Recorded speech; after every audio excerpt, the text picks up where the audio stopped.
Hello everyone, a very very good morning to all of you. आज हमारा lecture number 3 of forestry. जल्दी से मुझे कंफर्मेशन दीजिए कि आप लोग सेशन में आ चुके हैं, क्लास में आ चुके हैं। लेक्चर नंबर 3 जिसमें हम लोग पढ़ेंगे about introduction to agro forestry क्या है। हाँ जी बताइए। तब तक हम लोग रिकैप ले लेते हैं। कल के सेशन में हमने पढ़ा था अबाउट क्लासिफिकेशन ऑफ फॉरेस्ट। पहले हमने इंट्रोडक्शन टू फॉरेस्ट फॉरेस्ट्री पढ़ा। सेकेंड लेक्चर में हमने कल क्लासिफिकेशन पढ़ा था वन का वर्गीकरण। बहुत डिफरेंट हमने उसमें क्लासिफिकेशन कंप्लीट की थी कि इस बेसिस पे डिवाइड कर सकते हैं, on the basis of age हो गया कि कैसे वो बने हैं, स्पीसीज कितनी प्रेजेंट है, इन सब के बेस्ड पे। ठीक है, आज का सेशन में हम स्टार्ट करेंगे with These are the topics for today's session. हाँ जी, good morning everyone. Good morning Shraddha, Hariom, Rahul, Kunal, Ashish. चलिए तो सेशन को स्टार्ट करें।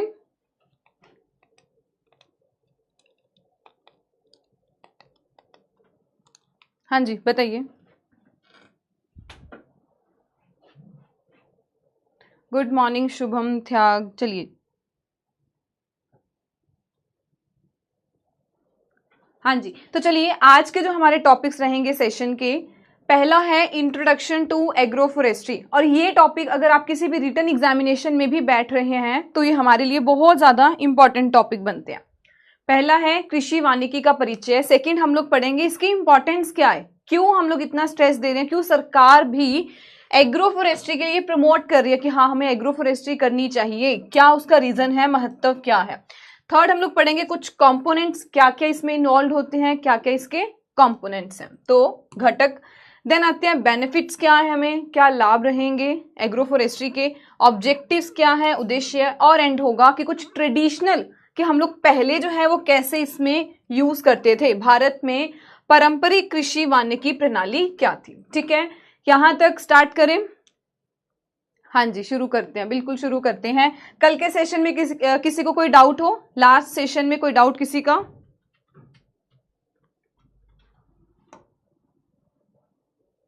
जल्दी से बताइए, देन हम लोग फिर ये स्टार्ट करते हैं। अरे खुद जा रही है slide.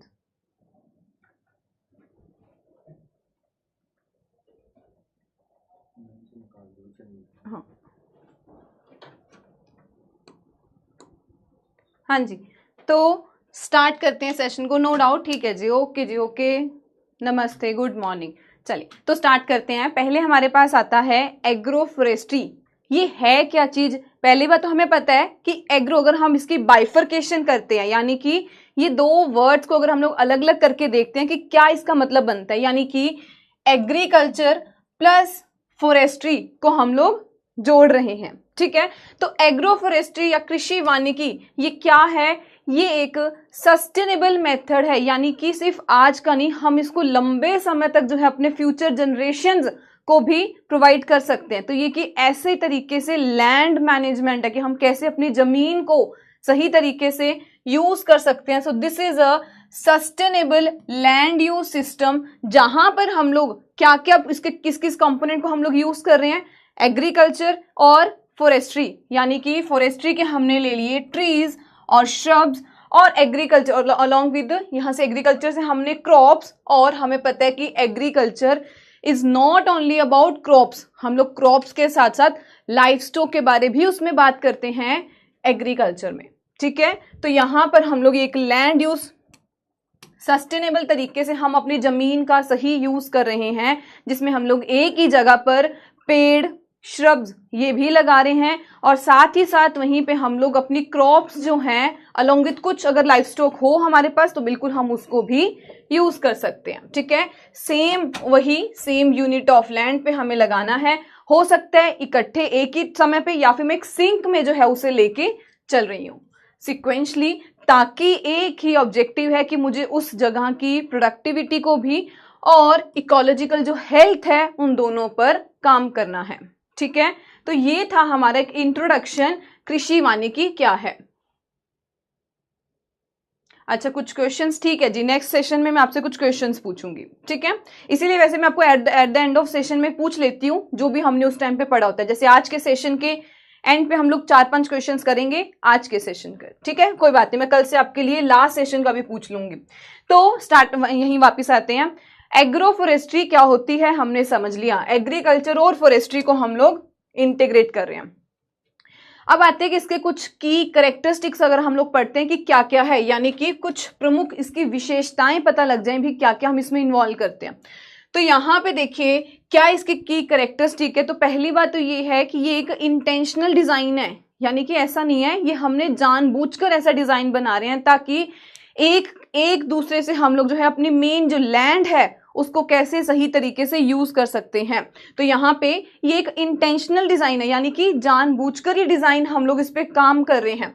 All components are managed intentionally for interaction, ताकि डिफरेंट जैसे लाइफ स्टॉक होगी, जानवर होंगे, उसकी इंटरेक्शन, उसके वहां से जो हमें मैन्योर मिलेगा उसके ठीक है, तो उसके हमें जहां से मैन्योर मिलेगा उसको हम लोग अपनी फील्ड में यूज कर सकते हैं। फील्ड से जो है फोडर हमें मिल रहा है वो हम लोग एनिमल के लिए यूज कर सकते हैं ताकि ये इनकी आपस में इंटरेक्शन हो। तो ये हम लोग एक इंटेंशनली जो है बना रहे हैं सिस्टम।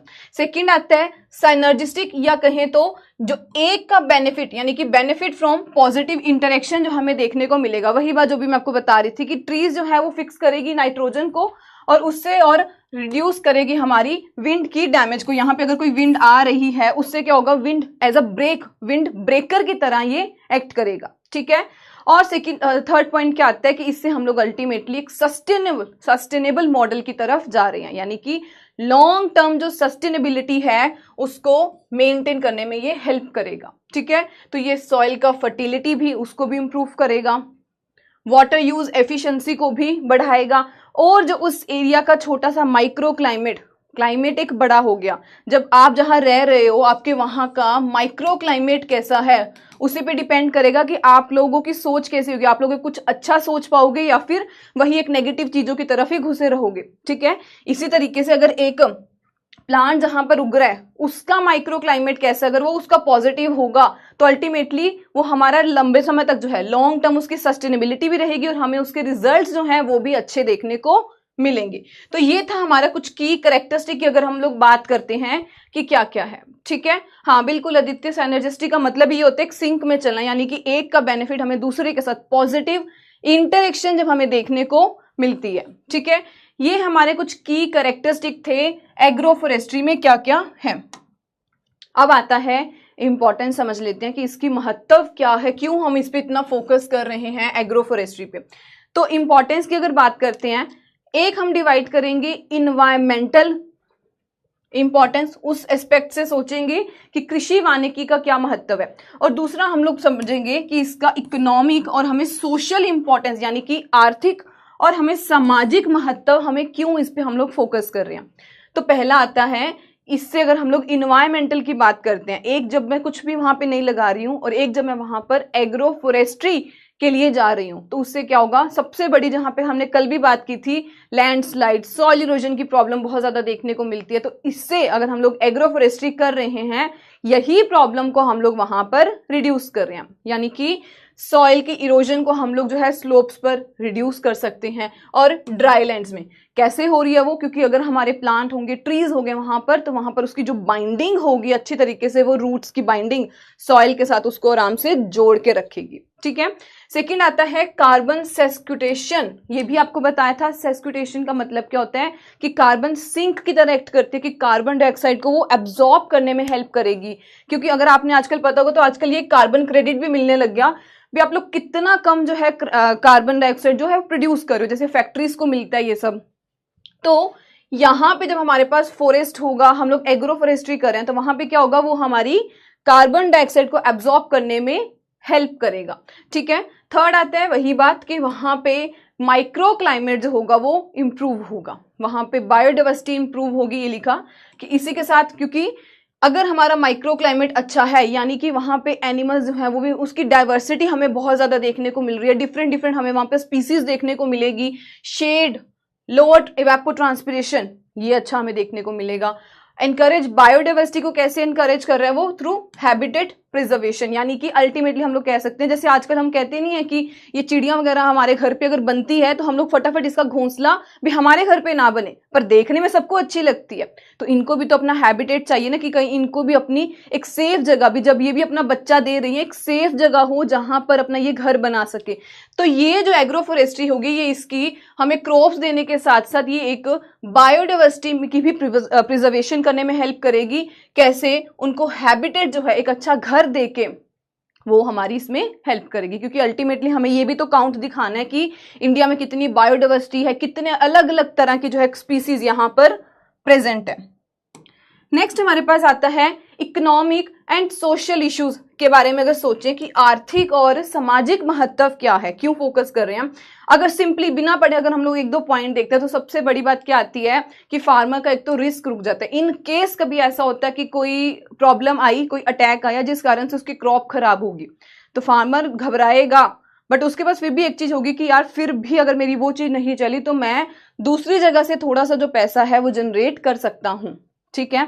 सेकंड आता है कि उसको मल्टीपल सोर्स ऑफ इनकम दिख रही होगी कि मैं क्रॉप्स भी बेच सकता हूं, अगर सब कुछ सही चल रहा है क्रॉप्स दे दूंगा, कुछ अगर जो लाइफ स्टॉक लगा है उससे बेच के कर सकता हूं, या फिर जो ट्रीज लगाए हैं उसकी प्रोडक्शन को मैं कहीं भी यूज कर सकता हूं। तो अगर हम लोग इकोनॉमिक एंड सोशल उसकी इंपॉर्टेंस की बात करते हैं तो सबसे बड़ी बात ये आती है कि उसके पास इकोनॉमिक प्रोडक्ट्स जो हैं वो बहुत सारे उसको मिल जाते हैं, जैसे कि फूड हो गया, चारे के लिए यूज कर सकते हैं, फोडर पर्पस के लिए, टिम्बर तो हमें लेनी है, वो तो हमारा बेसिक है कि अगर हमारे पास अच्छे खासे लगे हुए हैं तो हम उसको टिम्बर प्रोडक्शन के लिए यूज कर सकते हैं, ईंधन के लिए यूज कर सकते हैं, और मेडिसिन जो है वो बनवा सकते हैं, उसके लिए आगे जो है फर्दर हम लोग दे सकते हैं। सेकंड आता है डाइवर्सिफाइड इनकम रिस्क रिडक्शन हो जाती है, खासकर किस टाइम पे, जैसे कभी फ्लड या ड्रॉट की प्रॉब्लम आई हो तो उसके उस टाइम पे फार्मर को थोड़ा होता है कि ठीक है मेरे पास अभी कुछ जो है अदर सोर्स ऑफ इनकम वो पड़ा है। थर्ड आता है ये एक एम्प्लॉयमेंट अपॉर्चुनिटी जो है वो बढ़ा रहा है, क्योंकि अकेला फार्मर, एक ही फार्मर सब कुछ मैनेज नहीं कर सकता, तो उसको होगा कि चलो ठीक है अगर मेरे पास 2-3 गायें हैं, भैंस है, तो उसको संभालने के लिए एक लेबर ले आएगा। अगर उसके पास क्रॉप्स लगी होंगी, या फिर सोचो अगर जब उसकी वो हार्वेस्टिंग कराएगा, यानी कि जब अपनी क्रॉप्स की तुड़ाई कराएगा, तब भी उसको कहीं ना कहीं तो लेबर जो है वो एक्स्ट्रा चाहिए होगी, लेबर चाहिए होगी, यानी कि वो एक एम्प्लॉयमेंट जनरेट कर रहा है। ठीक है, किसी को कमाने का एक जो है जरिया वो मिलेगा, तो वो एम्प्लॉयमेंट जनरेशन में हेल्प करेगा। एंड लास्ट हमारे पास आता है कि इससे विमेन की पार्टिसिपेशन जो है वो और बढ़ती है। तो ये हमारे कुछ आते हैं points economic and social importance में, क्या इंपॉर्टेंस थी एग्रोफोरेस्ट्री की। ठीक है, यहां तक अगर तो किसी को डाउट है तो पहले पूछिए मेरे से। हाँ जी, यहां तक किसी को कोई डाउट तो पूछिए। बिल्कुल, आदित्य ने बहुत सारे आंसर दे दिए, balance ecosystem, improve soil fertility, generation and reduce risk of poverty. ठीक है जी, हाँ जी, यहां तक कोई डाउट किसी को? इसके बाद जो हमारा थर्ड आता है पार्ट, वो है कंपोनेंट्स के बारे में समझना कि इसमें अब क्या क्या मेन जो है कंपोनेंट कौन कौन है इसमें। तो कंपोनेंट ऑफ यानी कि इसके पैरामीटर्स या घटक जो है, कंपोनेंट्स कौन कौन इन्वॉल्व रहेगा। तो agroforestry system are made of 3 major components. अगर कोर कंपोनेंट्स की बात करते हैं तो यहाँ पे हमारे पास इसके 3 मेजर कंपोनेंट्स आते हैं। अब वो कौन कौन है, तो सबसे पहली बात एग्रो और फॉरेस्ट्री है, तो यानी कि सबसे पहले तो एग्रीकल्चर। नेक्स्ट आ जाएगा वुडी पेरेनियल, जहां पे हम लोग ट्री या श्रब्स की बात करेंगे, यानी कि फॉरेस्ट्री। और हमने पढ़ा कि एग्रीकल्चर में हम लोग लाइफ स्टॉक भी इन्वॉल्व रखते हैं, इसीलिए इसके जो मेजर कंपोनेंट्स रहेंगे वो हमारे पास 3 आते हैं, एग्रीकल्चर क्रॉप्स, फॉरेस्ट्री क्रॉप्स और लाइफ स्टॉक। ठीक है, अब हम लोग पहले बात करते हैं एग्रीकल्चर क्रॉप्स की। जैसे कि अब इसमें क्या हो सकता है कि मैं इसमें सीरियल्स, पल्सेस, इन सबको जो है वेजिटेबल्स अपनी उस जमीन पर लगा सकती हूँ। किसके कैटेगरी में? एग्रीकल्चर क्रॉप्स, यानी कि मक्का होगी, ज्वार, सोरगम, ये सब लगा सकते हैं। पल्सेस में हम लोग दालें अलग अलग, ग्रीन ग्राम, ब्लैक ग्राम जो भी है वो हम लगा सकते हैं।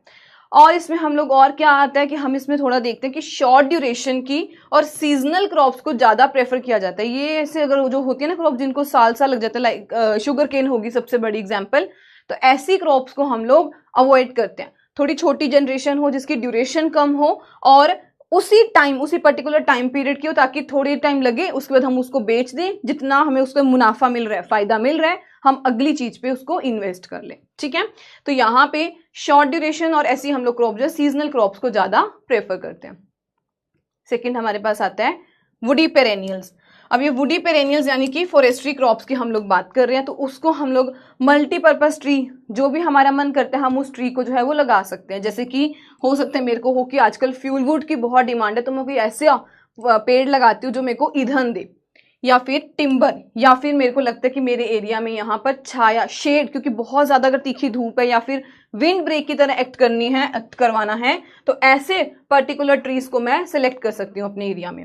एग्जाम्पल नीम हो गया, टीक हो गया, ल्यूसीनिया हो गया, सफेदा हो गया, ग्लाइसरीडिया हो गया। इसके अलावा भी बहुत सारी एग्जाम्पल्स हैं जिसको हम लोग जो है, इनमें से कोई हमें लगता है कि मेरा ऑब्जेक्टिव क्या है, मैं किस पर्पज के लिए लगाना चाहती हूँ, वो हम लोग जो है सेलेक्ट कर सकते हैं। ठीक है, अब एंड पे हमारे पास आते हैं लाइफ स्टॉक को लेके। लाइफ स्टॉक वैसे हर बारी आप नहीं देखोगे कि लाइफ स्टॉक को भी यूज किया जाता है, सिर्फ कुछ सिस्टम में ही आपको लाइफ स्टॉक इंक्लूडेड दिखेगा एग्रो फॉरेस्ट्री में। अदरवाइज मेजरली हमारे पास एग्रीकल्चर और फॉरेस्ट्री क्रॉप्स, ये दोनों को ही हम लोग ज्यादातर यूज करते हैं। तो लाइफ स्टॉक जैसे कि कैटल, शीप, गोट, पोल्ट्री, इन सबको कई बार हम लोग इसी ट्री पास्चर सिस्टम में इंक्लूड करके रखते हैं। तो ये जो सिस्टम है, दीज ऑल कंपोनेंट्स, ये सब एक दूसरे के साथ पॉजिटिव वे में इंटरेक्ट करते हैं, ओवरऑल यील्ड, प्रोडक्टिविटी और लैंड यूटिलाइजेशन को बढ़ाने में हेल्प करते हैं। तो positively to improve overall system की प्रोडक्टिविटी हो गया, इन्वायरमेंट की हेल्थ हो गया, सस्टेनेबिलिटी हो गया, उस चीज को हमें कैसे इंक्रीज करना है उस पे हम लोग इसमें काम करते हैं। तो ये थे इसके 3 जो हमने कंपोनेंट्स पढ़े, क्या क्या हैं। ठीक है, अब हमारे पास 4th पॉइंटर आता है benefits of forestry, agro forestry क्या क्या है। अब जो हमने कुछ हद तक पढ़ा था इंपॉर्टेंस में, तो हम लोग क्या देख के बनाते हैं कि क्या इसका महत्व है, वही उसका क्या बन सकता है आने वाले टाइम में बेनिफिट, वही हमें फायदा देगा ना। अगर मेरे को उसकी इंपॉर्टेंस पता होगी, यानी कि मुझे उसका बेनिफिट पता है कि क्या मुझे मिलेगा, तो यहाँ पे जो बेनिफिट है वो ऑलमोस्ट हमारे जो है इंपॉर्टेंस वाले पॉइंट्स ही रहेंगे। जैसे कि पहला environmental benefit, then economic benefit, third हम लोग पढ़ेंगे सोशल, और एंड पे कि हमें इसमें थोड़ा सा इंस्टीट्यूशनल वगैरह कोई बेनिफिट मिल रहा है या फिर कोई पॉलिसी ऐसी है जो इसमें हमें सपोर्ट कर रही है। तो ये सब चीजें हम लोग पढ़ेंगे बेनिफिट्स ऑफ एग्रो फॉरेस्ट्री में। ठीक है, और ये वाला जो टॉपिक है, ये आपके नाबार्ड में कहूं या कहूं किसी भी रिटन एग्जामिनेशन में आप लिखते हो, तो आपके लिए ये सारे पॉइंट्स जो हैं बहुत इंपॉर्टेंट बनते हैं। क्योंकि अगर आप अभी जैसे किसी एग्जाम में हो, तो वहां पे भी आपसे यही क्वेश्चंस आपसे रिपीटेडली पूछेंगे। और आजकल वैसे भी एग्जाम्स में आपसे प्रिसीजन फार्मिंग, एआई को लेके, एग्रो फॉरेस्ट्री, सोशल फॉरेस्ट्री, ये सारे इंपॉर्टेंट टॉपिक्स हैं हमारे एग्रीकल्चर एग्जाम्स के लिए। तो यहाँ पे है, पहले बेनिफिट समझते हैं कि इन्वायरमेंटल बेनिफिट्स हमें क्या क्या मिलते हैं। वही बात, सॉइल की इरोजन को रिड्यूस करवाएगा, कैसे करवाएगा, रूट की बाइंडिंग करके, आपस में जो है उसको जकड़ के। सेकेंड आता है कार्बन की सेस्क्विटेशन, यानी कि उसको एब्जॉर्ब करने में हेल्प करेगा, उसका जो लेवल होगा इन्वायरमेंट में उसको कम करने में हेल्प करेगा। थर्ड आता है सॉइल की फर्टिलिटी बढ़ाएगा, क्यों, क्योंकि इसमें हम लोग कुछ नाइट्रोजन फिक्सिंग स्पीसीज को या ट्रीज को यूज कर सकते हैं, इसमें हमारी फर्टिलिटी जो होगी मिट्टी की, मृदा की, उसमें इंपॉर्टेंट है। एंड अल्टीमेटली जो है ये बायोडाइवर्सिटी को भी प्रमोट करेगा। ठीक है, इसके बाद हम बात करते हैं इकोनॉमिक बेनिफिट, क्योंकि हर इंसान को होता है कि भाई मुझे पैसे से बताओ कितना बेनिफिट हो रहा है, मैं क्या उसमें कितना मुझे एडिशनल, अगर मैं सिर्फ क्रॉप्स लगा रहा हूं और दूसरी जगह अगर मैं एग्रो फॉरेस्ट्री के लिए जा रहा हूं, तो बताओ भाई मेरे पैसे कितने बढ़ेंगे, मुझे तो ये बताओ फायदा क्या क्या मिलने वाला है। तो फायदा यही है कि भाई आप अपने जो पेड़ है उसको आप टिम्बर प्रोडक्शन के लिए क्रॉप्स तो आप लगाओगे, वहां से दूसरी साइड आप फ्रूट्स, टिम्बर, फॉडर, ये हो गया फ्यूल वुड हो गया, डिफरेंट पर्पस के लिए आप वहां पर लगा सकते हो। दूसरा आता है कि इससे आपकी जो इनपुट कॉस्ट है वो कम होगी, क्यों, क्योंकि यहाँ पे मैंने बोला कि आप नाइट्रोजन फिक्सिंग कुछ जो ट्रीज हैं उसको यूज कर सकते हो। अब क्या होगा, आपने सपोज कोई क्रॉप लगाई जो सारी नाइट्रोजन को ड्रेन कर रही थी, यानी कि खींच रही थी, यूज कर रही थी। अब मैं नहीं चाहती कि मैं अपने खेत में जमीन पे फर्टिलाइजर या पेस्टिसाइड का कोई छिड़काव करूं, पर्टिकुलरली नाइट्रोजन को बढ़ाने के लिए मैं कुछ भी फर्टिलाइजर डालूं। तो अगर मैं ऐसी ट्री की स्पीसीज को यूज करती हूं तो इससे क्या होगा, पहली बात मेरी वाटर यूज एफिशिएंसी मैं और बढ़ा सकती हूँ, ऐसी स्पीसीज लगा के नाइट्रोजन की फिक्सेशन जो है वो बढ़ा सकती हूँ। तो अल्टीमेटली यानी कि मैं अपनी जो इनपुट कॉस्ट है, जो मेरे को पैसा डालना पड़ना था, उसको मैंने रिड्यूस कर दिया। और तीसरी बात क्या आती है, जैसे कि पेड़ खड़ा है, पेड़ जब उसके पत्ते सूख जाते हैं तो उसका जो लिटर फॉल जिसको हम लोग कहते हैं, उसके पत्तों का गिरना, वो भी जब हमारी मिट्टी में दोबारा जाता है तो वो एज अ ऑर्गेनिक मैटर की तरह ही हमारी मिट्टी में नाइट्रोजन, कार्बन, ये सब जो है इसकी एडिशन करता है। इसका मतलब मुझे उतना ही बायो फर्टिलाइजर वगैरह पे इन्वेस्टमेंट नहीं करना पड़ेगा।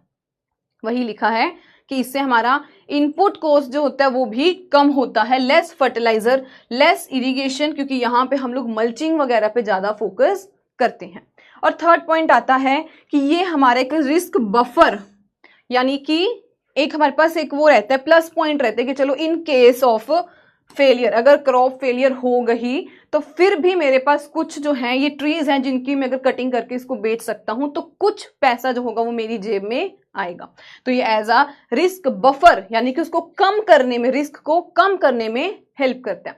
तो ये इसका फायदा किसानों के लिए फ्रॉम इकोनॉमिक बेनिफिट अगर हम लोग इसकी बात करते हैं तो क्या है। नेक्स्ट हमारे पास आता है सोशल बेनिफिट, कि समाज में सोशली हमें इसमें क्या फायदा है। तो पहली बात, एम्प्लॉयमेंट की अपॉर्चुनिटी जो है वो बढ़ेगी। हम इसमें नर्सरी लगाएंगे, प्रूनिंग करवानी है, हार्वेस्टिंग करवानी है, तो हमें एक दो लेबर, तो भले हम लोग एक दो, बट उनकी जनरेशन तो कर रहे हैं ना, तो एम्प्लॉयमेंट, रोजगार तो उन्हें प्रोवाइड कर रहे हैं।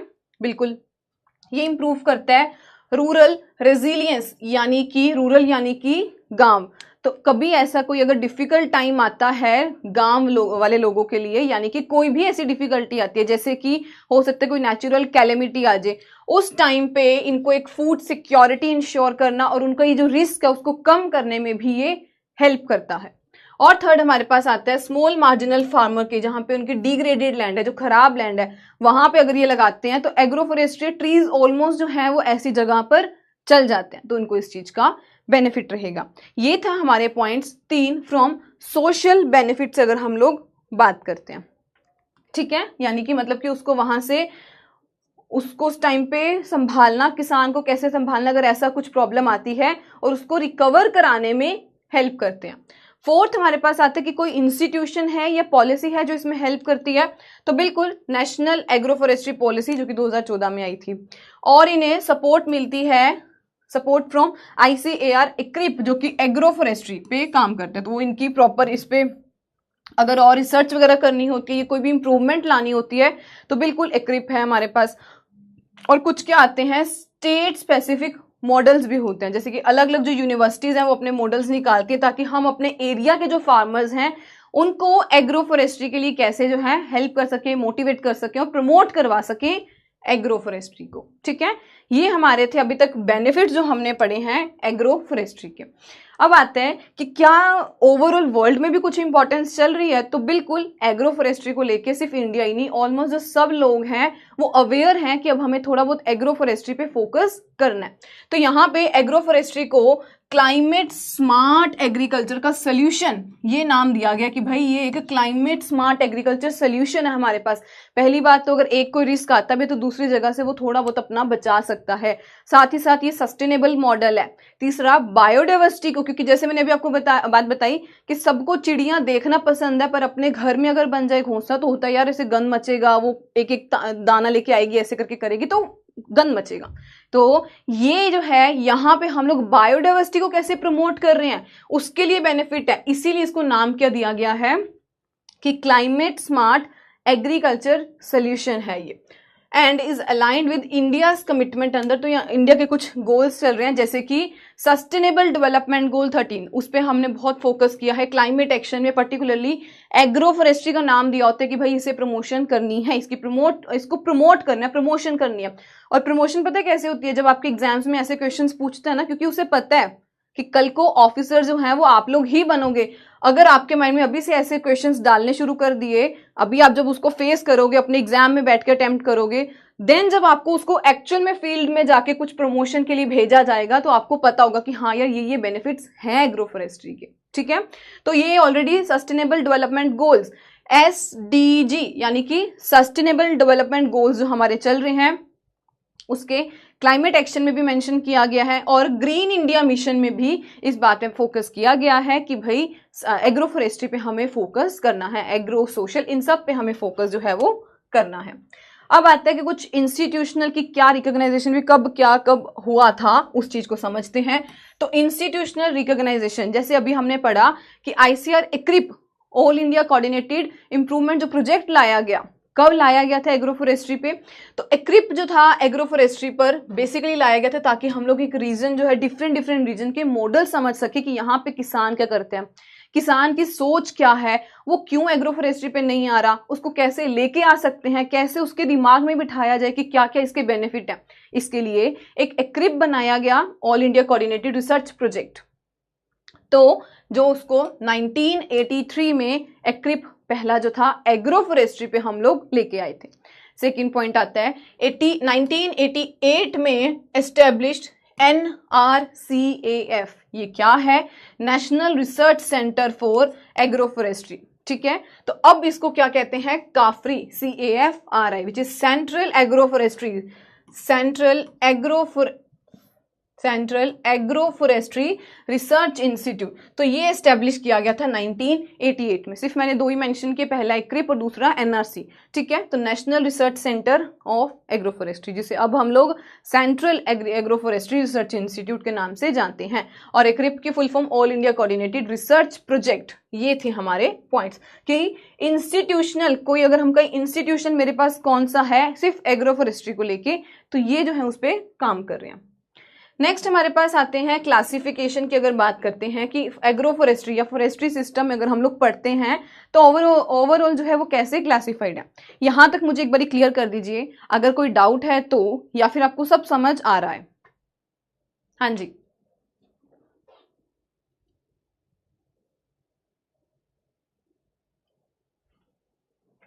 बताइए। और हाँ, आज आप लोगों का शाम को स्कीम्स का सेशन है 6 बजे। बहुत इंपॉर्टेंट स्कीम है। कुछ उसमें अभी हाल ही में 2025 में कुछ चेंजेस आए हैं स्कीम में, KCC किसान क्रेडिट कार्ड। तो ये हम लोग बढ़िया तरीके से बिल्कुल जीरो से मैं आपको समझाऊंगी क्यों लाया गया, क्या था, और हम लोग एंड पे आज में अब क्यों चेंजेस आए हैं वो सारे हम लोग कॉन्सेप्ट आज समझेंगे। तो शाम को 6 बजे यूट्यूब पर आपको मिलेगा। वैसे मैंने ऑलरेडी अपने टेलीग्राम पर भी आपको इसीलिए मॉर्निंग में शेयर भी कर दिया था। तो शाम को 6 बजे हम लोग इस पे पढ़ेंगे किसान क्रेडिट कार्ड क्या है स्कीम, ठीक है, क्योंकि स्कीम्स को लेके काफी क्वेश्चंस पूछे जा रहे हैं।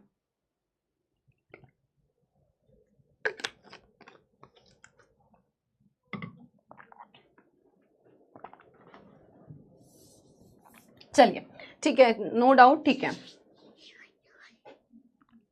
कितने बजे आपका लेक्चर है सॉइल का?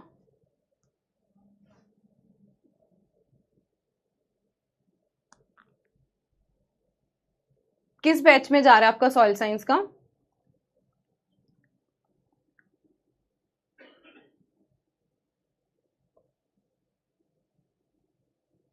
वैसे स्कीम्स आई विल ट्राई कि हम लोग 20-25 मिनट में कंप्लीट कर देंगे सारी की सारी, पर मुझे अगर बेसिक से पढ़ाना रहेगा तो थोड़ा सा हो सकता है मैं आधा घंटे तक एक्सटेंड कर दूं। बाकी ठीक है, मैं एक बार देख लेती हूँ कौन सा लेक्चर है, अगर थोड़ा चेंज हो सके तो करवा दूंगी, ठीक है। अदरवाइज हम लोग 6 बजे ही YT पर मिलने वाले हैं, नाबार्ड के, ठीक है। चलिए तो वापस आते हैं क्लासिफिकेशन। जब हमने एक बार फॉरेस्ट्री सिस्टम की पढ़ लेते हैं कैसे कैसे हमने की हुई है।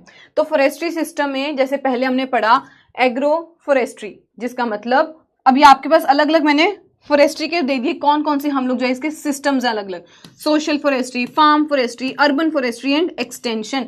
एक ही जगह पर समझ लेते हैं कि इन सब अलग अलग जो है फॉरेस्ट्री के क्या किसकी इंटरेक्शन होती है।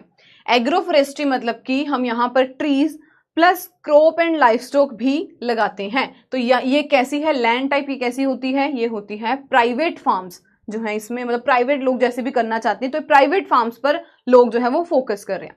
सेकंड आती है सोशल फॉरेस्ट्री। सोशल फॉरेस्ट्री यानी कि जिसको हम लोग कम्युनिटी की डेवलपमेंट के लिए, उस पर्पस के लिए यूज कर रहे हैं। तो ट्रीज फॉर एक कम्युनिटी की डेवलपमेंट के लिए फोकस किया जाता है। तो ये कॉमन लैंड पे किया जाता है।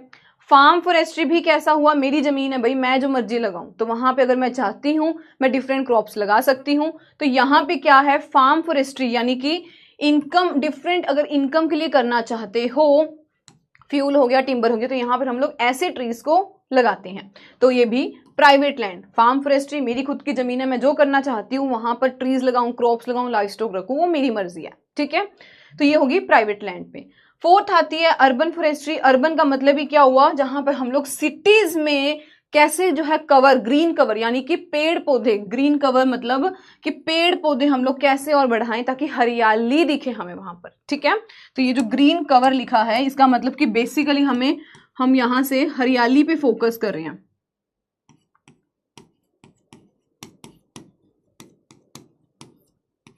ठीक है। तो ये कहाँ पे, ये भी पब्लिक हो सकती है या कोई भी अगर हमारी जो है अर्बन लैंड पड़ी है वहां पे हम लोग कर सकते हैं।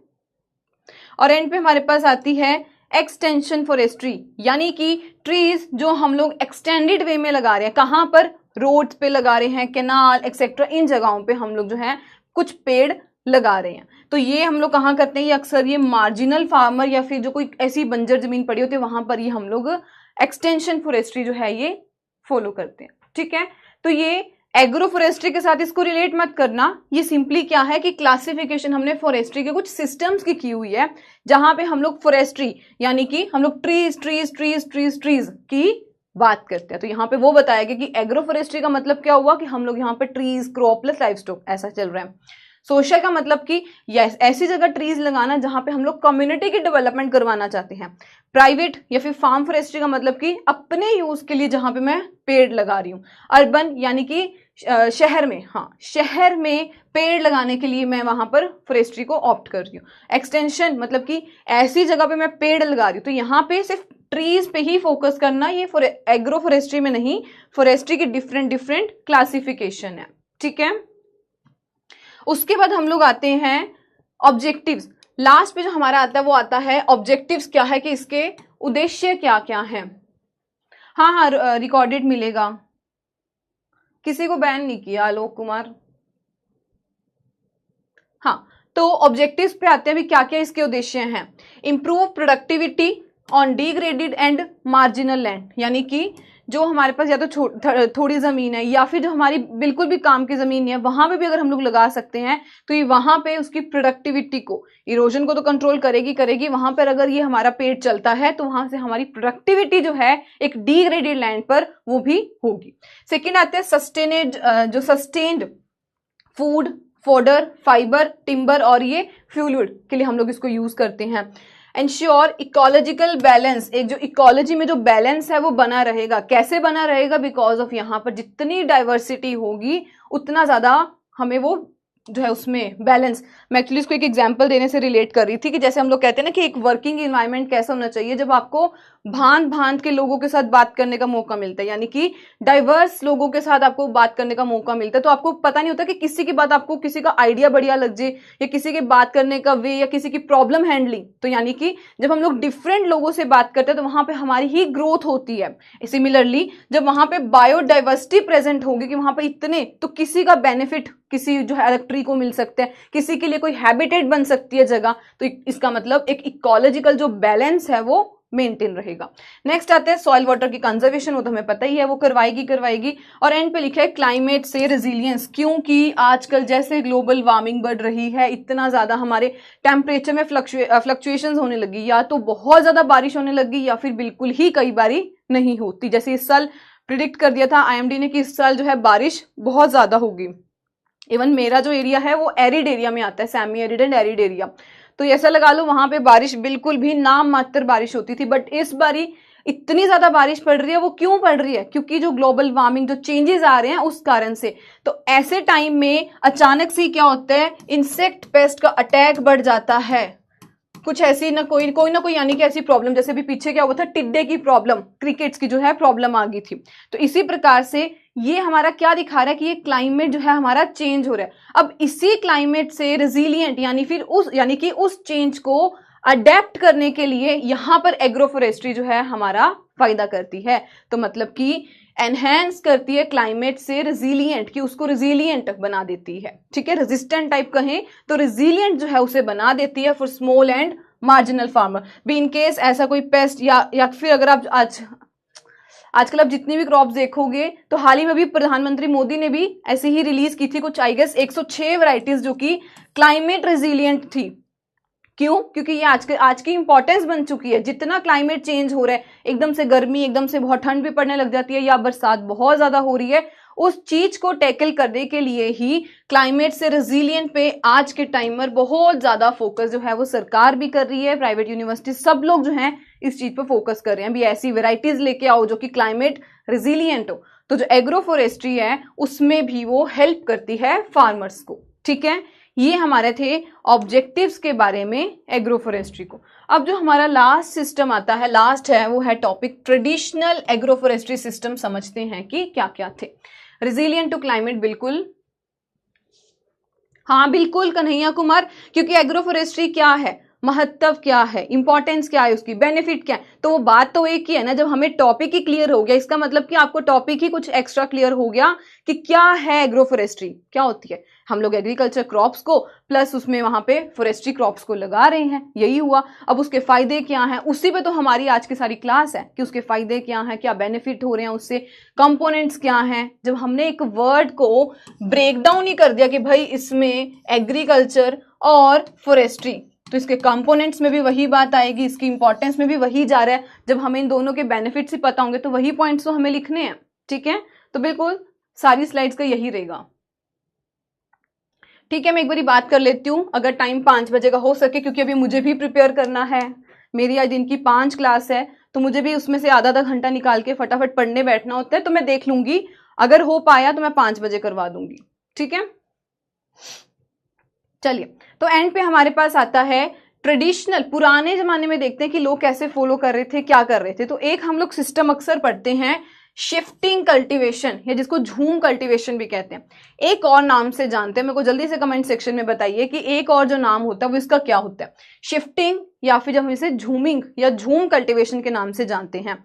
3 पॉइंट्स में सारी बात खत्म कर दी है। कहाँ ज्यादा करते हैं, क्यों करते हैं, और क्या इसका मेजर हमें एक नेगेटिव इंपैक्ट जो है वो देखने को मिलता है। तो कहाँ करते हैं, मेजरली हम इसे नॉर्थ ईस्टर्न इंडिया, यानी कि नॉर्थ और ईस्ट साइड पे जाओगे तो असम, मेघालय, नागालैंड, मिजोरम, इस साइड पे जो है 7 सिस्टर्स में बहुत ज्यादा इसको फोकस किया जाता है। तो मतलब कि नॉर्थ ईस्ट इंडिया में ज्यादा करते हैं।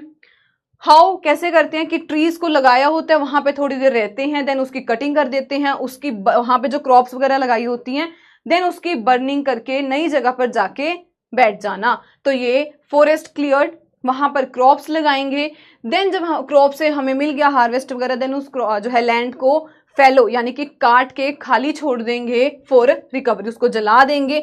उसके बाद उनको ये ना एक्चुअली पुराना इनको लगता था कि ऐसा करने से ना जो इसमें फर्टिलिटी होती है हमारी मिट्टी में, इन लोगों को लगता था जो ये परफॉर्म करते थे शिफ्टिंग कल्टीवेशन की, एक जगह रहे, वहां पे पेड़ काटे, क्रॉप्स लगाई थोड़ी देर के लिए, जब उसकी होगी, हमारा टाइम हो गया अगली जगह जाने का, तो उसकी हार्वेस्टिंग की, उस जगह को जला दिया। तो उनको लगता था कि जब जला देंगे ना, इससे क्या होगा, जो न्यूट्रिएंट्स वो वापस रिकवर होते हैं, ये उनकी मेंटेलिटी थी। और फिर हम लोग वहां से जला के नई जगह पे जाके बैठेंगे, फिर वहां पे यही सारे स्टेप्स फॉलो होंगे। तब तक क्या होगा, जो पीछे वाली हमारी जमीन थी वो तब तक रिकवर हो जाएगी। ये उनकी सोच थी ऐसी, ठीक है।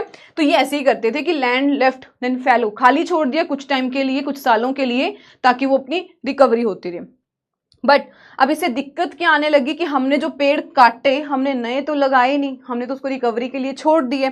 तो यानी कि इससे हमारी जो डिफोरेस्टेशन थी, कटाई फॉरेस्ट की, पेड़ों की, वो बहुत ज्यादा बढ़ गई थी अगर वो उसको दोबारा से नहीं लगा रहे थे, ठीक है। तो ये सबसे बड़ा प्रॉब्लम था। और बिल्कुल आपने सही बताया, इसी सिस्टम को हम लोग स्लैश एंड बर्न, थोड़ी देर रहे फिर उस जगह को आग लगा दी, देन आगे मूव कर गए। सोचना क्या था कि भाई यहां पर अभी न्यूट्रिएंट्स जो है ना वो दोबारा आएंगे, ठीक है। तो ये हमारी थी, ये बात थी। नहीं, ऐसा नहीं होता, सोच नहीं सही थी। मतलब कि उनके माइंड में एक्चुअली क्या था, वही बात मैं बता रही हूं कि उनको था कि इससे क्या होगा कि न्यूट्रिएंट्स की रिकवरी होगी, जबकि न्यूट्रिएंट्स की रिकवरी ऐसे नहीं होती थी, ठीक है। नेक्स्ट हमारे पास आता है, हाँ एमपी वगैरह कुछ इधर के एरिया में भी ये किया जाता है, जहां पे थोड़े ट्राइबल लोग होते हैं ना, वहां पे बेसिकली पहले ये फॉलो किया जाता था। अब हमारे पास जो नेक्स्ट आता है वो है टोंगिया सिस्टम। टोंगिया सिस्टम जो है वो कहां पर फॉलो किया जाता है, ज्यादातर कुछ यूपी का एरिया, मध्य प्रदेश और कर्नाटका, यहाँ पर जो थोड़े वो जो ट्राइबल्स रहते हैं वो लोग टोंगिया सिस्टम को फॉलो करते हैं। क्या होता है इसमें कि यहाँ पर फार्मर्स कल्टीवेट करते हैं पेड़ों के बीच में ही। अब देखो ये है तो एक तरह का एग्रोफोरेस्ट्री का पार्ट ही हो गया, इन्होंने बहुत टाइम पहले, और उसका नाम क्या रखा हुआ था, टोंगिया सिस्टम, जहां पर ये फार्मर्स जो थे ये प्लांटेड या कहीं तो यंग सेपलिंग्स जो थे इसके बीच में अपने रोज ऑफ प्लांटेड ट्रीज, इसके बीच में अपनी क्रॉप्स को लगाते थे, यानी कि एग्रीकल्चर क्रॉप्स लगी हुई हैं उसके बीच में अपने ये कुछ फॉरेस्ट ट्रीज या कहें तो यंग सैपलिंग्स इसके बूटे आके लगा देते थे। ठीक है, अब इससे बेनिफिट क्या होता था जो हमने सारा पढ़ा। पहली बात, वीडिंग की कॉस्ट कम होगी कि खाली जमीन होती थी तो कोई ना कोई वीड आके उग जाता था, जब वहां पर एक पेड़ पौधा आ गया तो वहां पर जो वीड्स थे वो कम हो गए, यानी कि वीडिंग कॉस्ट कम होगी। और हम इसमें क्या सपोर्ट कर रहे हैं, एफोरेस्टेशन को बढ़ावा देने की, हम लोग दोबारा से जो एरिया है वो ट्रीज के अंडर लेके आ रहे हैं। और थर्ड क्या आता है कि शॉर्ट टर्म इनकम तो मिल ही रही है कि उसको सिर्फ अब टिम्बर, फ्यूल वुड, इन सब पर्पस के लिए भी वो यूज कर सकता है अपने पेड़ को, अलोंग विद दैट उसकी क्रॉप्स तो उसके पास है ही। ठीक है, तो ये था हमारा आज का सेशन जिसमें हमने कंप्लीट पढ़ लिया एग्रो फॉरेस्ट्री के बारे में क्या है, सारे उसके जो पॉइंटर्स थे हमने कवर कर लिए। अगर यहां तक किसी को कोई डाउट है तो पहले पूछिए, देन हम लोग कुछ क्वेश्चंस के साथ आगे करते हैं सेशन। हाँ जी, 4-5 क्वेश्चंस हैं वो कंप्लीट करते हैं, यहां तक बताइए अगर किसी को कोई डाउट है तो।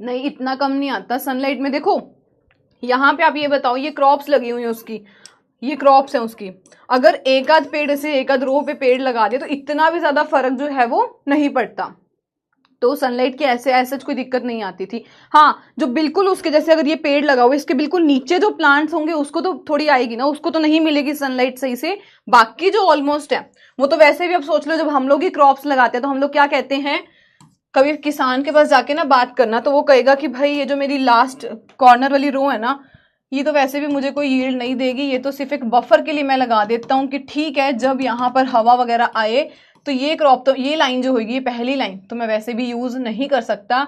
जो किसान अपनी एक्चुअल यील्ड लेता है वो ये बीच वालों से लेता है सारी। ठीक है, तो अगर उन्होंने भी एक ये रो लगा दी तो हाँ उसके नीचे वालों को थोड़ी बहुत दिक्कत आएगी, जो भी आप सनलाइट कह रहे हो और भी चीजों की, अदरवाइज उसको मेन यील्ड तो अपनी बीच वालों में से लेनी है। ठीक है, तो ये था हमारा पॉइंट। नहीं है कोई, चलिए तो first question on your screen. ठीक है जी, first question on your screen, दीजिए आंसर। मैं आपको पोल लगा देती हूँ। ये एक्रिप ऑन एग्रोफोरेस्ट्री कब लाया गया था? हाँ बिल्कुल, विंड, वो पहली जो रो है वो लगाते ही एज अ विंड ब्रेक होगी इन सब पर्पस के लिए।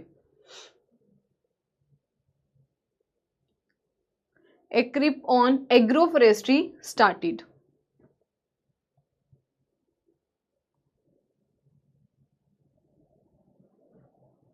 दो ही साल हमने पढ़े थे।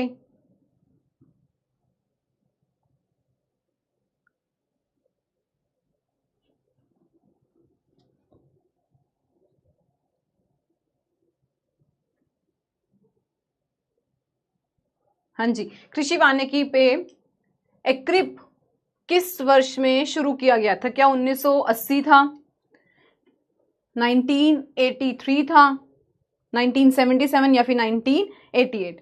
तो यहाँ पे जो हमारा करेक्ट आंसर है वो है बिल्कुल ऑप्शन नंबर बी, 1983 में जो था एक्रिप एस्टेब्लिश किया गया था, एक्रिप ऑन एग्रो फॉरेस्ट्री। ठीक है, तो ऑप्शन नंबर बी हमारा यहाँ पर बिल्कुल करेक्ट है। ए और डी में इतने कंफ्यूज हो रहे हैं, बिल्कुल। आशीष, बेरी, श्रद्धा, वंदना, आदित्य, सिमू, सृष्टि, प्रेरणा, हितेश, कुणाल, वेरी नाइस। चलिए next question on your screen. ये स्पेशल जो हिंदी वाले बच्चे उनके लिए मेरे को स्पेशल से हिंदी अलग से लिखनी पड़ती है, ठीक है। और आज के सेशन में मैंने अलग से हिंदी कुछ कुछ पॉइंटर्स पे रखी है, सब नहीं, क्योंकि स्कीम में तो बहुत कुछ आ जाता है तो उसमें, पर मैंने हिंदी ट्राई किया कि आपको मेंशन की हो। चलिए, टोंगिया सिस्टम में हमने क्या पढ़ा, क्या इन्वॉल्व करते हैं, trees only, trees plus life stock होता है, ट्री प्लस क्रॉप होता है, या फिर अर्बन फॉरेस्ट्री का कॉन्सेप्ट होता है इसमें।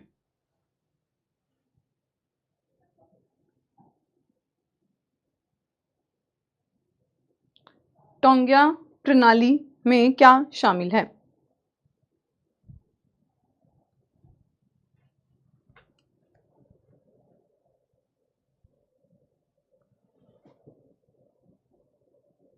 तो यहां पे हमारा करेक्ट आंसर होगा टोंगिया प्रणाली में ट्रीज प्लस क्रॉप्स, अभी हमने पढ़ा कि ये दो चीजें जो होती हैं वो इसमें शामिल होती हैं। वेरी नाइस खुशी, सुमित। चलिए next question on your screen, assertion and reasoning का क्वेश्चन है, दीजिए आंसर। पहले पढ़ लो, देन मैं टाइमर स्टार्ट करती हूं। दोनों में मेंशन कर दिए, इंग्लिश हिंदी, पढ़िए और आंसर दीजिए।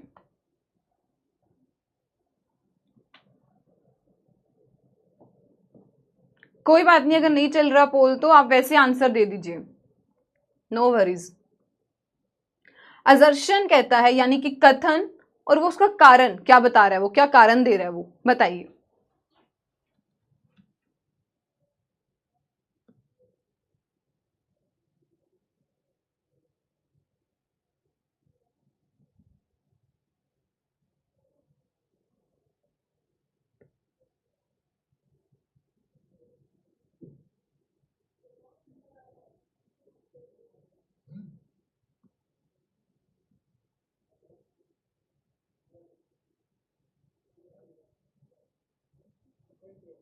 हाँ जी, तो पढ़ते हैं। पहले लिखे एजर्शन यानी कि बात क्या हमें कही गई है, कथन क्या है। कथन में कहता है कि एग्रोफोरेस्ट्री बायोडाइवर्सिटी को इंप्रूव करता है, बिल्कुल करता है, कोई भी शक नहीं है, 100% वो इंप्रूव करता है, बायोडाइवर्सिटी को हेल्प करता है, जैव विविधता में सुधार करती है, बिल्कुल। सेकंड आता है उसका कारण क्या है, क्योंकि ये इंटीग्रेट करती है, मल्टीपल प्लांट स्पीसीज को इन्वॉल्व करके रखती है, जिस कारण से वहां पर अलग अलग बायो डाइवर्सिटी, डाइवर्सिटी का मतलब ही क्या हुआ कि हम लोग डाइवर्स चीजों को फॉलो कर रहे हैं, यानी कि डाइवर्सिटी की तरफ हम लोग जा रहे हैं। तो बिल्कुल वो लिविंग बायोडाइवर्सिटी को बढ़ाने में हेल्प करता है। इनटू एक ही जगह पर हमें बहुत सारी प्लांट स्पीसीज देखने को मिलती है, तो जो है जानवर या कहें तो इन स्पीसीज के पास भी ऑप्शंस आती है रहने की। तो बिल्कुल हमारा करेक्ट आंसर था ऑप्शन नंबर ए, कि बिल्कुल दोनों स्टेटमेंट करेक्ट हैं, और जो ए है, जो रीजन है, वो उसका ए का एक्सप्लेनेशन भी बिल्कुल सही है। तो ऑप्शन नंबर ए हमारा यहां पर बिल्कुल करेक्ट था। और आपको एग्जाम में इसी तरह से थोड़े वो जो है असर्शन रीजनिंग अगर क्वेश्चन पूछता है तो आपको यही देखना पड़ता है कि क्या उसका सही एक्सप्लेनेशन है, रीजन दिया गया है। अभी भी देखो बी के लिए बहुत सारे एस्पिरेंट्स गए हैं, सी और डी तो चलो किसी ने नहीं कहा, बट हाँ फिर भी जिन्होंने भी बी कहा है या सी कहा है तो थोड़ा ध्यान देना, मतलब समझना। जब रीजन हमसे पूछ रहे हैं तो वहां पे पूछा करो कि क्या उसका वो सही आंसर है, एक्सप्लेन कर रहा है। तो बिल्कुल यहां पर ऑप्शन नंबर ए, 2 सेकंड में बेरी ने आंसर दिया। चलिए next question on your screen. हाँ जी, सिर्फ आपको डायरेक्ट ये मैच करना भी कौन सी किसके साथ सही से जो है मैच वो है, ऑप्शंस नहीं है, डायरेक्ट मैच करना आपको सामने देख के।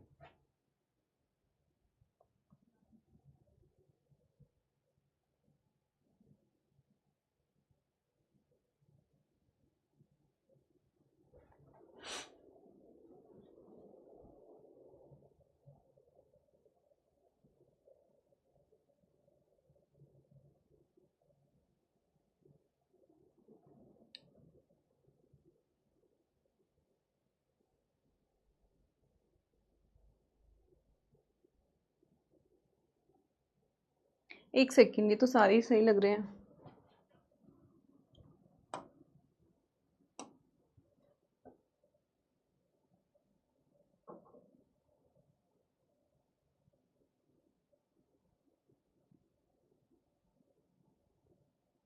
नहीं, ये मैंने ना सबके सही आंसर ही सामने लिख दिए, ठीक है।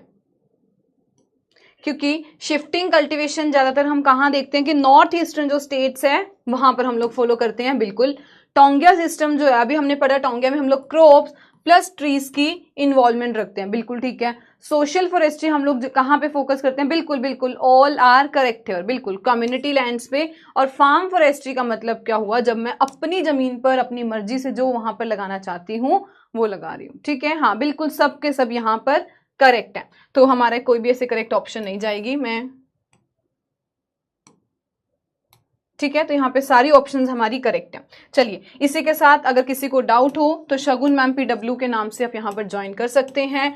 फर्दर इसमें जो डिस्कशन ग्रुप के कल पूछ रहे थे कुछ, तो जब आप ये ऐसे चैनल ओपन करोगे यहाँ पे आपको ये डिस्कशन चैट की ऑप्शन आएगी, इसमें क्लिक करते ही आप इस चैनल में एंटर कर जाओगे शगुन मैम PW डिस्कशन ग्रुप, तो यहाँ से आप जो है डिस्कशन ग्रुप में एंटर कर सकते हैं, ठीक है। इसको फैक्ट्स कर देते हैं, हाँ बिल्कुल ठीक है। चलो मैं आपसे कुछ क्वेश्चंस पूछ लेती हूँ, उसके मुझे वैसे आंसर दे दो। ओवरऑल पूछ लूं, मुझे बता दीजिए सिर्फ आपको फॉरेस्ट्री के कुछ क्वेश्चंस, या फिर ओवरऑल अभी तक आपने जितना भी पढ़ा है एग्रीकल्चर, थोड़े से क्वेश्चंस एक दो उसमें से पूछती हूँ, ठीक है। और एक आपके लिए जो होमवर्क है वो ये है कि आपको ब्रांचेज ऑफ फॉरेस्ट्री,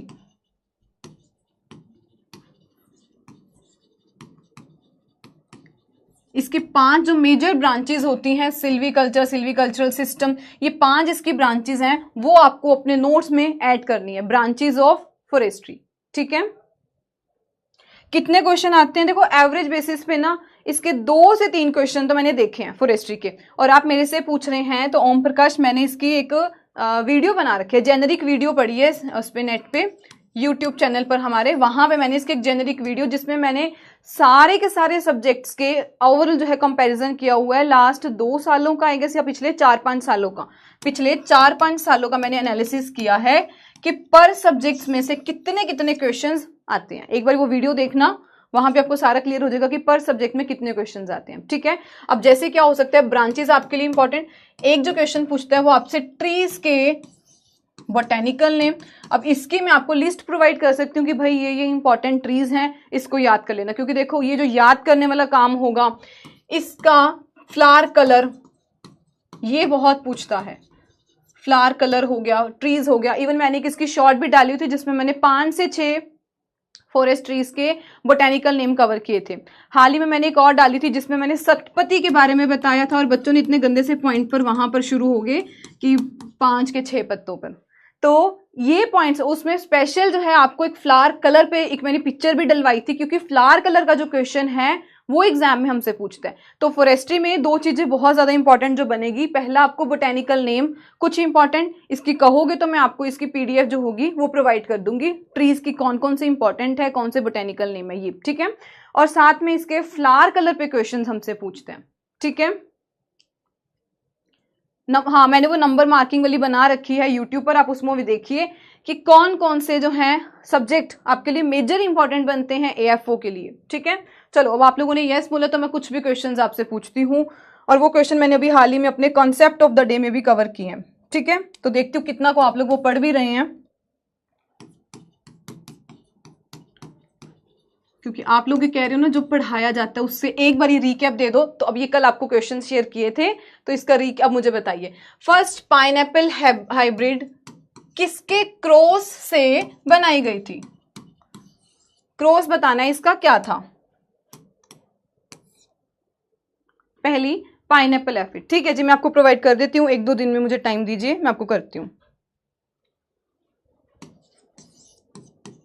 और ये फर्स्ट वाला कॉन्सेप्ट बहुत इंपॉर्टेंट होता है, जो आपसे फर्स्ट मैंने इसीलिए आपको जो पहली सीरीज स्टार्ट की वो सिर्फ फर्स्ट वाली चीजों को लेके ही की है, ठीक है। बताइए आंसर।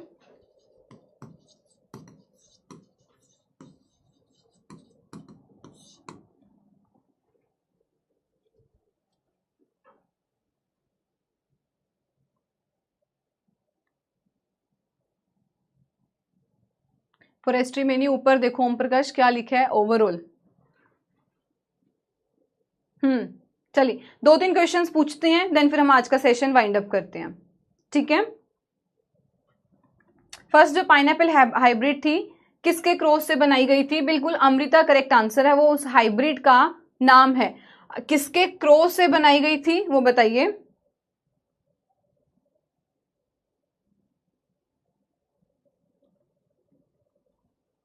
हाँ जी बताइए।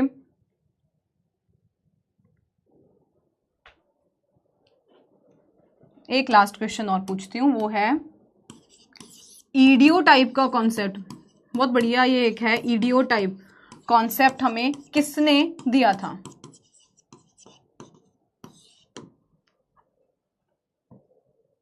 पलम पोस्टिक, बिल्कुल करेक्ट है। पोस्टिक,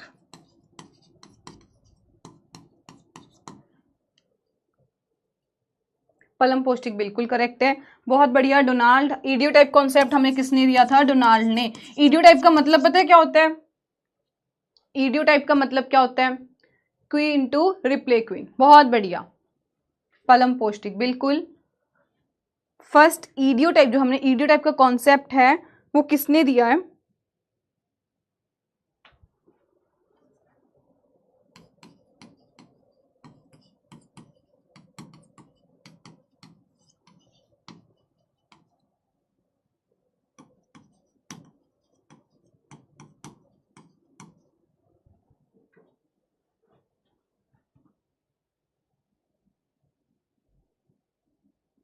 आइडल प्लांट है, बिल्कुल बिल्कुल करेक्ट अफरीदी। चलिए तो हम फिर सेशन को करते हैं वाइंड अप। और आज हम लोग, पहला आपको काम रहेगा कि आपको ब्रांचेस ऑफ फॉरेस्ट्री के बारे में पढ़ना है। इसमें आपको 3-4 इंपॉर्टेंट पॉइंट्स मिलेंगे। Silviculture, forest mensuration, silviculture system, और 2 और होंगे, वो आपको पढ़ना है। सेकंड मेरा काम है कि आपको मुझे पीडीएफ प्रोवाइड करनी है ट्रीज की, इंपॉर्टेंट फ्लावर कलर की, ठीक है, ये हो जाएगा। और तीसरा, आज जो हमारा सेशन है वाईटी पर, उसे ध्यान से सुनना। अगर लाइव ना भी आ पाए कोई दिक्कत नहीं है, रिकॉर्डेड में सुनना, क्योंकि वो जरूरी है। और मैं ट्राई ये कर रही हूँ कि मुझे बिल्कुल ऐसा बच्चा जिसको कुछ भी नहीं पता, तो मुझे वहां से बेसिक से शुरू करके उसको एकदम 100%, और जो अभी कुछ चेंजेस आई हैं फेब में 2025 में, कि उसकी लिमिट बढ़ गई, ये बढ़ गया, वो बढ़ गया, तो उसके बारे में हम लोग जो है कंप्लीट डिस्कशन करेंगे, ठीक है। तो ये आपके लिए काफी हेल्पफुल रहेगा सेशन। तो अगर किसी का डाउट है तो जल्दी से पूछिए, अदरवाइज हम लोग फिर सेशन को वाइंड अप करते हैं। हाँ जी बताइए।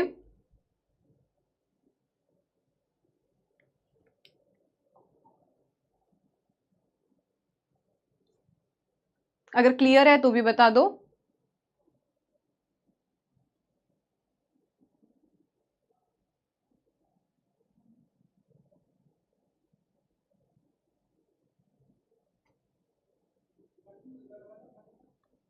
हाँ जी, नो, ठीक है। चलिए तो हमने कुछ पहले अपना पढ़ भी लिया, देन हमने क्वेश्चंस भी प्रैक्टिस कर लिए, और उसके बाद हमने ओवरऑल जो था वो भी पढ़ लिया, ठीक है। कुछ 3-4 क्वेश्चंस जो अटेम्प्ट करने थे, क्योंकि यही क्वेश्चंस की वैल्यू हमें तब समझ आती है जब अगर इनमें से कोई एक आध भी हमारे एग्जाम में फंस गया तो, ठीक है। तो अब हम मिलते हैं फिर कल के सेशन में, उससे पहले आज शाम को मिलेंगे, देन कल के हम लोग इसी टाइम पर लेक्चर 4 में मिलेंगे, ठीक है। तब तक ध्यान रखिए एंड खूब पढ़ते रहिए। Thank you so much everyone, thank you.